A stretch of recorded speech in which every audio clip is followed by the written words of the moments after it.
Welcome to What the Flick. Today is Friday, but it's actually Thor's Day. Because we're going to talk about Thor in 3D. I'm Christy Lemire. I have Alonso Duralde to my left. I have Atchity to my right. Am I the luckiest girl ever? We're talking about Thor. Take it away. Thor is the story of the Asgardian god of thunder. Thursday is his day. Yeah. I'm really disappointed they didn't open this. Thor's Day. On Thor's Day.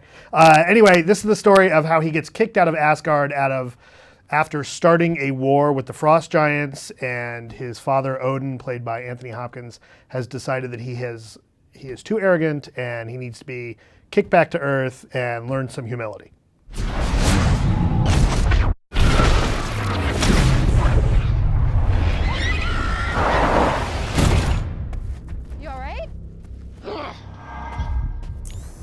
Dare threaten me, Thor, with so puny a weapon?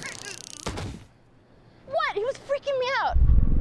Where did he come from? Name? He said it was Thor?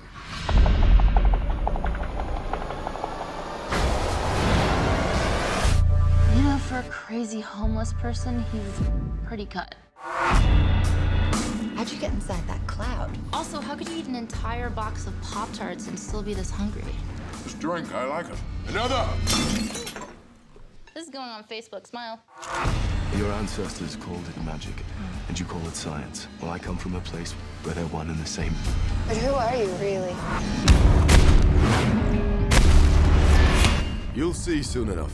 God, I hope you're not crazy. I will destroy their kind You can't kill an entire race. and die with them. These people are innocent. I have no plans to die today.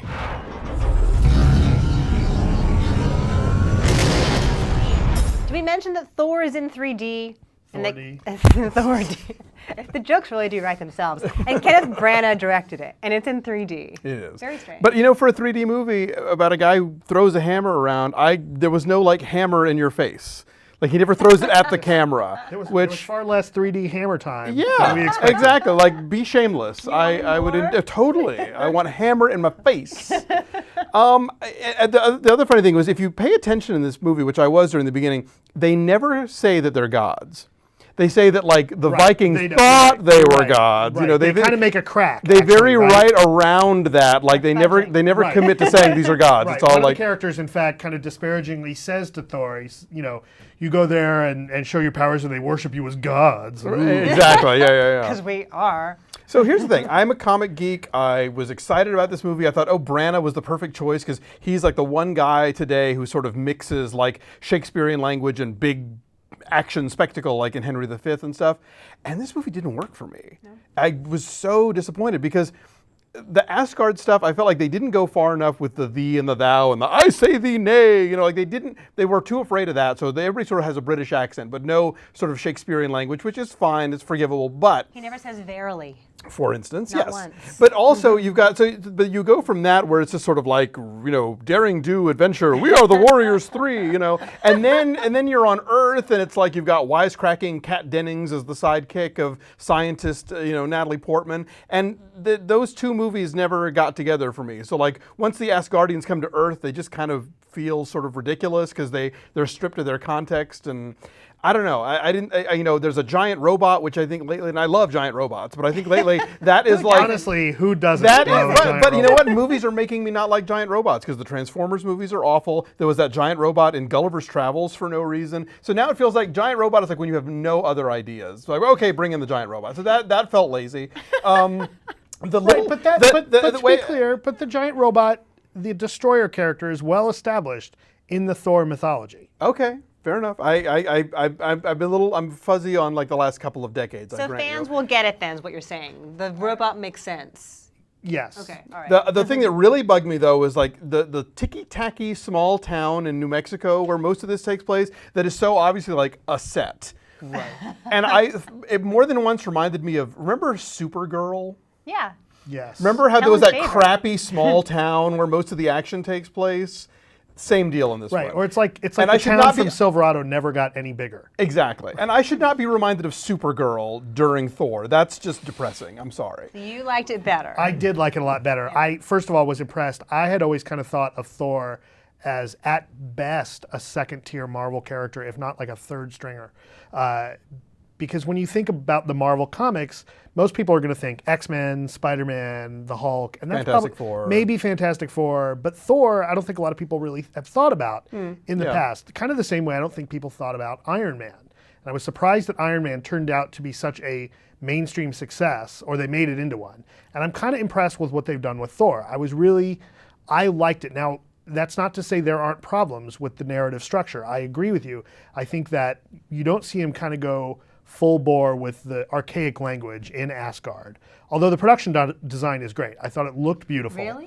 I thought it looked beautiful. I think it thought looks like crap for the first half hour. It's so dark, and then you have the dark glasses that make everything dimmer. I kept doing this with the glasses to see what it actually No, looked like. I thought it looked fantastic. I thought it was as true as you could expect someone to try and get to the original Jack Kirby design.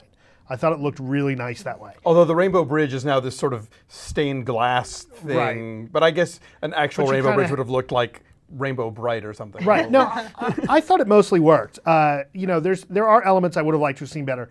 I feel like the Warriors 3 are mostly wasted. Ray Stevenson comes in as this Falstaffian type character, very close to what he was doing in Rome. And he gets 6 or 7 lines, and that's about it. And you could almost do a whole movie just with those guys. They did get the curly mustache on Right. Fall or whatever that guy's Right. name is. And you don't really see the archaic language until they're trying to contrast it with Thor speaking to people on Earth, and that's where it sounds weird. And there he's like, I require sustenance. Which whatever. none of that really bothered me. My biggest problem with the movie is that he gets exiled to Earth because he's so arrogant. And, this isn't really spoiling anything to say that obviously your hero is going to learn something by the end, but you don't really see him do that. That's my biggest problem, is they felt like True. There's not a transition. You don't where- see him, you don't see the light go on in his head. You don't see him suddenly say, to himself, oh, I've got to learn to be more than I am. I disagree, because there's a moment, and I'm not going to spoil it either, but there's a moment that he has to make a big sacrifice that he would not have at the beginning of Right. the film No, because he no. was selfish back That's then. I the- think something changes in that- him that- with That's the the shift, but you don't know how he gets Right, to that that's shift. what I- is that's my matters. point, is I think they show it without telling it. I think it just happens as he's there. The transformation Maybe. takes place. I bought that. I was okay with that. I think Chris Hemsworth is a total star. I think he's Absolutely. more than No, a pretty he's super face. charismatic. Yeah, He's totally. funny. He can do all the comedy. He has his romantic moments with Natalie Portman, whatever. But he kind of makes this. And if you look at something like Brandon Routh in that one Superman, where he was like highly touted and then he was just bland. Here's a guy who I think the hype is justified. No, And he's great good. in it. I got no beef with his performance, and I think that you mentioned Iron Man, and that's a movie about a regular guy who becomes a superhero, and this is almost the opposite. You have this guy who has these godlike powers, who then has them taken away and has to Right. sort of adjust to becoming a human being for a while, I guess, or else there's no movie. But then at the end, well, I won't spoil anything, but you can probably. Well, and imagine. not to go off on a tangent, I think one of the strengths of adapting Marvel characters specifically is they've got the history of being these flawed beings. And Thor, who has the powers of a god, has his problems. The legacy of Thor in the comics, at least back in the 60s and 70s, was being punished for being so arrogant, and he had to learn humility, and he had to learn to Right, try but and- he also had a secret identity where he had a limp and he was a Right. sort of wimpy doctor which I guy, think- which is that's thrown out here and that's fine. But I'm just saying in the comics that gave him at least some sort of humanity and vulnerability. Both Iron Man and Thor, though, have that thing that all superhero characters have, which is like the fish out of water moments, because they don't belong with whatever setting that they're Right. in, and that's Right. a good source of humor here all the time. The first half hour of this movie is totally unintentionally ridiculous. They drop you into this bizarre setting, but once it gets to Earth, it picks up and it's kind of a blast. It did not need to be in 3D, like most things I don't need to actually be in thought 3D. the opening sequence was fine. I didn't have any problems with that. And in fact, I liked that we didn't get an origin story. I loved it. I loved that there's no origin to Thor, apart from like he gets kicked out and sent to Earth. But you don't need to know where he came from, how he. But then the plot goes into really bizarre, like Loki's ultimate plan. I didn't really get the motivation, and the motivation that's explained doesn't mesh with what he actually does. They and all have daddy issues, right? I They're guess, all trying but, to please Odin. I don't know. who knows? So that sort of threw me for a loop. Like, wait, but if he then what? what? You know, so I'm perfectly excited to see Thor in the Avengers movies, whatever, however many they wind up doing.